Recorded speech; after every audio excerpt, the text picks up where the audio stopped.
Hello everyone, welcome back to my channel and I hope that you all are doing very well. So in today's video, we'll be discussing a poem that is The Second Coming written by an Irish poet that is William Butler Yeats. So before this video goes on, let's quickly see the introduction to the poet who is William Butler Yeats.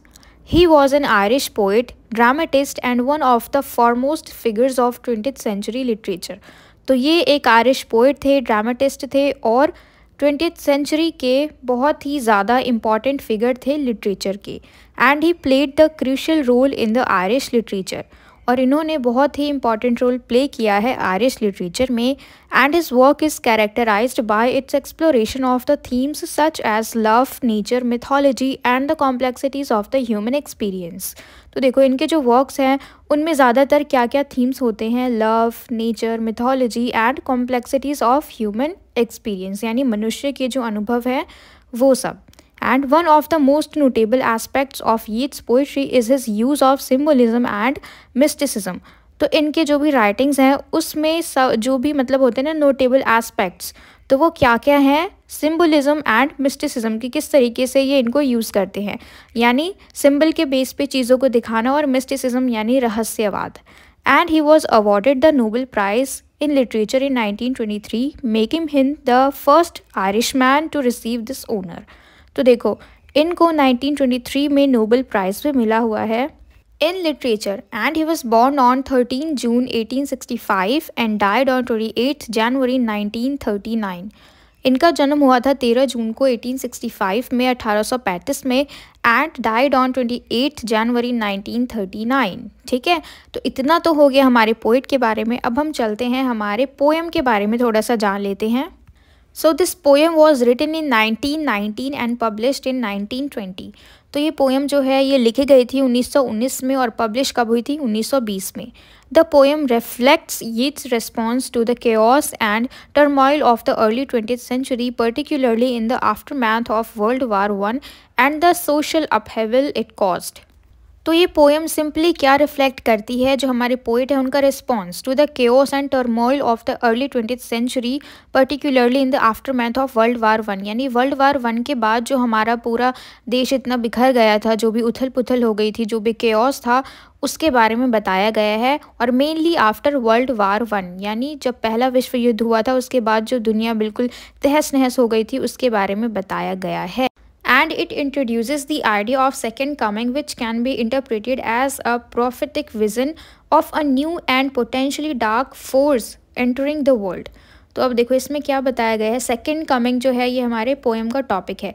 तो अभी तक हमने poem start नहीं किया, लेकिन इस topic के मतलब से, इस टॉपिक को पढ़ने के बाद हम इसका मतलब समझ सकते हैं सेकेंड कमिंग कि मतलब कोई चीज़ जो है और वो दोबारा आने वाली है। तो वो कोई चीज़ कौन है, अगर हम देखें तो इसमें बात की गई है हमारे जीसस क्राइस्ट की, जिनकी मृत्यु के बाद 2000 साल बाद वो वापस से आते हैं। और क्यों आते हैं, क्योंकि बहुत ज़्यादा पाप बढ़ गए हैं, हमारे कंट्रोल में नहीं है। अब हम मनुष्य इन सारे पापों को, बुराइयों को कंट्रोल नहीं कर सकते। ठीक है, तो इसमें हम पढ़ेंगे कि 2000 साल बाद दोबारा से किस तरीके से जीसस क्राइस्ट जो हैं वो जन्म लेने वाले हैं, क्योंकि यहाँ पे इतनी ज़्यादा बुराइयाँ बढ़ गई हैं। तो अब फाइनली हम इस पोएम को शुरू करते हैं।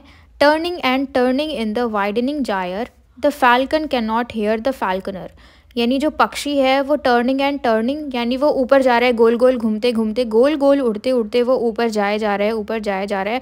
वाइडनिंग जायर, यानी वो जो गोला है वो धीरे धीरे बढ़ता जा रहा है, वाइड होता जा रहा है, चौड़ा होता जा रहा है। जायर का मतलब होता है गोला। ठीक है, एंड द फैल्कन, यानी जो बाज है ये ऊपर उड़ते उड़ते जा रहा है, गोल गोल उड़ते उड़ते जा रहा है और वो इतना ऊपर चला गया कि वो अब फैल्कनर को सुन ही नहीं रहा, उसकी आवाज़ को सुन ही नहीं रहा। फैल्कनर कौन, जो उसका मालिक है, बाज का मालिक है, उसको वो सुन ही नहीं पा रहा क्योंकि वो इतना ऊपर चला गया उड़ते उड़ते। Things fall apart, the centre can not hold. चीज़ें जो हैं वो बिल्कुल बिखर गई हैं, इतनी बिखर गई हैं कि अब जो नींव है, जो सेंटर है, वो भी अब संभाल नहीं सकती है।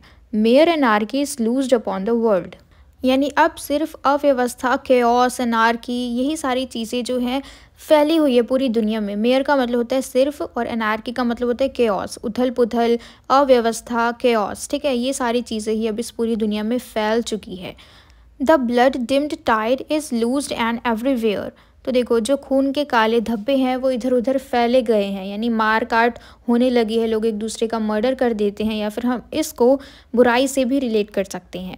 And the ceremony of innocence is drowned, और लोगों में जो इनोसेंस है यानी भोलापन है, मासूमियत है, वो ड्राउंड हो चुकी है, यानी बिल्कुल ख़त्म हो चुकी है, डूब चुकी है, मतलब अब इस दुनिया से ख़त्म हो चुकी है। क्यों? The best lack of all conviction while the worst are full of passionate intensity. यहाँ पे देखो ये चीज़ समझनी बहुत ज़रूरी है। The best lack of conviction while the worst are full of passionate intensity.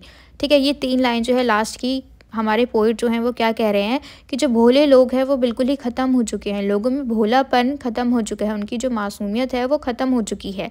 जबकि जो बेस्ट लैक क्या है, सबसे ज़्यादा जो चीज़ है जिसकी कमी है लोगों के अंदर, वो क्या है? विश्वास।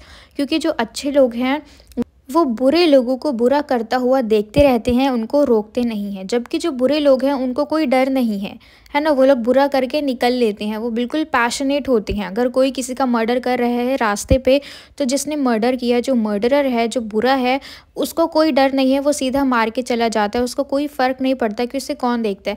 लेकिन जो अच्छे लोग होते हैं वो कुछ नहीं करते, बस देखते रहते हैं। ठीक है, और आजकल तो और ज़्यादा हो गया है ये सब, मतलब वो लोग वीडियोस बनाते हैं लेकिन वो लोग हेल्प नहीं करते।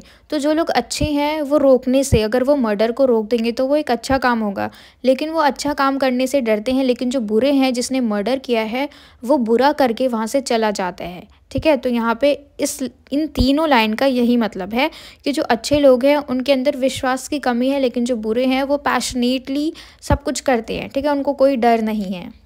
तो ये है हमारा फर्स्ट स्टैंज़ा। इसकी जो फर्स्ट लाइन थी कि जो बाज है वो अपने मालिक के हाथों से निकल गया है, यानी जो बुराई है वो बढ़ गई है, वो अब कंट्रोल में नहीं है। ये बाज जो है वो अपने मालिक के कंट्रोल में नहीं है, वो उड़ के ऊपर चला गया, उड़ते उड़ते सारी चीज़ें बिखर गई। तो इसी तरीके से जो बुराई है वो हमारे हाथ से निकल गई, हम उसको कंट्रोल नहीं कर सकते हैं, तो सब कुछ बिखर गया। लोग एक दूसरे का मर्डर कर रहे हैं, चोरी कर रहे हैं, और किसी के अंदर भी रिग्रेट नहीं है। ठीक है, तो सब कुछ हाथ से निकल गया। तो ये सारी जो बुराइयां हैं हमारे पोएट हमें बताते हैं। तो ये था हमारा फर्स्ट स्टैंज़ा। अब हम चलते हैं हमारे सेकंड स्टैंज़ा पे। Surely some revelation is at hand, कि पक्का अब तो कुछ रिवील होने वाला है, कुछ रहस्यमयी चीज़ होने वाली है, कोई डरावनी चीज़ होने वाली है। Surely the second coming is at hand, वो फिर से कह रहे हैं कि पक्का ये जो सेकेंड कमिंग है वो आने वाली है। सेकेंड कमिंग कौन? यानी जो हमारे ऑथर हैं, जो हमारे पोइट है, अब उनको ये आभास हो गया है कि कुछ ना कुछ तो होने वाला है। क्योंकि जब बहुत ज़्यादा बुराई बढ़ जाती है तो फिर भगवान को खुद आना पड़ता है। तो इसी तरीके से बहुत ज़्यादा बुराई बढ़ चुकी है, तो इसलिए हमारे पोइट कहते हैं surely the second coming is at hand, यानी ये जो सेकेंड कमिंग है ये आने ही वाला है दूसरी बार। The second coming hardly are those words out when a vast image of out of spiritus mundi. तो देखो स्पिरिटस मुंडी क्या है? ये ऐसा माना जाता है कि ये स्पिरिट है पूरे वर्ल्ड का, पूरी दुनिया का एक स्पिरिट है, इस तरीके से इसको माना जाता है। तो वो जो हमारे पोइट हैं वो कहते हैं कि वो बस ऐसे ही बोलते हैं सेकेंड कमिंग, तो मतलब बोलने की देरी भी नहीं हुई, लेकिन उनके सामने तुरंत एक इमेज आ गई बिल्कुल बड़े से स्पिरिटस मुंडी की। Troubles my sight somewhere in the sands of the desert, यानी अब उनके आंखों के सामने वो चीज़ दिख रही है। कभी कभी हम ऐसा महसूस करते हैं ना, कुछ सोचते तो हमें अचानक से दिखने लग जाता है, मतलब हमारे माइंड में वो चीज़ें बनने लग जाती हैं। तो इसी तरीके से पोइट के साथ भी होता है कि जैसे ही उन्होंने नाम लिया सेकेंड कमिंग का, तो अब ये सारी चीज़ें इमेजिन कर रहे हैं एकदम से, ना चाहते हुए भी, कि अब इनको क्या दिख रहा है? एक स्पिरिटस मुंडी है, उसका स्टैचू बहुत बड़ा सा दिख रहा है इनको रेगिस्तान में, सैंड के आसपास, रेत के आसपास। A shape with a lion body and the head of a man. अब कैसा है ये स्पिरिटस मुंडी? यानी उसकी पूरी बॉडी तो है लायन की, एक शेर की, लेकिन उसका सिर जो है वो इंसान का है। A gaze blank and pitiless as the sun, और उनका फेस जो है वो बिल्कुल ब्लैंक है, कोई एक्सप्रेशन नहीं है, वो जिस तरीके से देख रहे हैं कुछ एक्सप्रेशन नहीं है, बिल्कुल heartless and pitiless as the sun, यानी जिस तरीके से सूरज अपनी गर्मी से चीज़ों को जला के राख कर देता है, बिल्कुल पिटीलेस, कोई दया नहीं है। इसी तरीके से जो ये स्पिरिटस मुंडी है उसका फेस भी दिखता है जैसे कि एक सन हो, क्योंकि उसमें भी कोई दया नहीं है। Is moving its slow thighs while all about is reel shadow of the indignant desert word.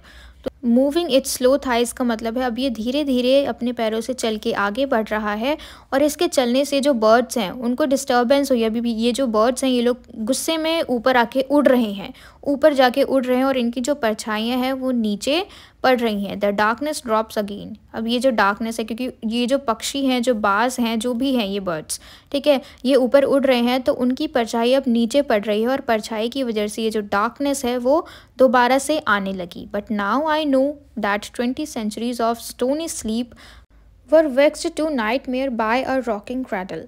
तो अब देखो यहाँ पे क्या कहते हैं, इस लाइन को अच्छे से समझना है कि जो हमारे पोइट हैं वो क्या कह रहे हैं कि द डार्कनेस ड्रॉप्स अगेन। तो ये डार्कनेस किसकी वजह से हो रहा है? बर्ड्स की वजह से, उनकी परछाई की वजह से, क्योंकि वो लोग आसमान में उड़ रहे हैं तो इसीलिए ये डार्कनेस है। लेकिन वो कह रहे हैं कि इस बार इनको पता है कि इस डार्कनेस का रियल मीनिंग क्या है। That 20 centuries of stony sleep, यानी इतने समय से जो नींद में है, 20 centuries ऑफ स्टोनी स्लीप, अब ये नींद जो है ये ख़राब हो चुकी है एक बुरे सपने की वजह से, ठीक है। और जो क्रैडल है, क्रैडल, रॉकिंग क्रैडल, यानी ये जो बुरा सपना है उसकी वजह से नींद ख़राब हो चुकी है। क्रैडल का मतलब होता है जो बच्चे का पालना होता है ना, सोने वाला, वो, ठीक है। तो ये जो नींद है 20 centuries से जो चली आ रही है, जो नींद है वो अब खुल चुकी है एक नाइट मेयर की वजह से। And what rough beast, its hour come around at last. तो आखिरकार इस रफ बीस्ट की बारी आ ही गई। Slouches towards Bethlehem to be born, यानी ये जो स्पिरिटस मुंडी है ये धीरे धीरे वॉक करके कहाँ जा रही है? बेथलेहेम की तरफ। और ये बेथलेहेम जो है ये जीसस क्राइस्ट का जन्म स्थान है, हम कह सकते हैं, वहाँ पे उनका जन्म हुआ था। तो अब ये दोबारा से उसी दिशा में जा रहा है धीरे धीरे करके। तो ये पोएम का जो थीम है, जो हमारे पोइट है वो हमें ये बताना चाहते हैं कि जो भी हम करते हैं, जो भी हमारे कर्म है उसका फल हमें ज़रूर मिलता है, ठीक है, चाहे वो कितना भी बुरा हो। अब इतना ज़्यादा बुरा हो गया जो कि हमारे कंट्रोल में ही नहीं है, हम चाह के भी कुछ कंट्रोल नहीं कर सकते। तो सब कुछ हाथ से निकल गया, तो अब इसका रिज़ल्ट क्या होगा? वो होगा एपोक्लिप्स, यानी सर्वनाश। और कैसे होगा वो हम इस वीडियो में डिस्कस कर चुके हैं इस पोएम के थ्रू। तो इसी के साथ हमारे पूरा पोएम एंड होता है और मुझे पूरी उम्मीद है कि आपको ये पोएम अच्छे से समझ में आ गया हो, सब कुछ क्लियर हो गया हो। And if so then please let me know in the comment box if you like this video and share it with your friends as well so that they can get help from it. And don't forget to subscribe my channel, and till we meet in the next video, keep learning.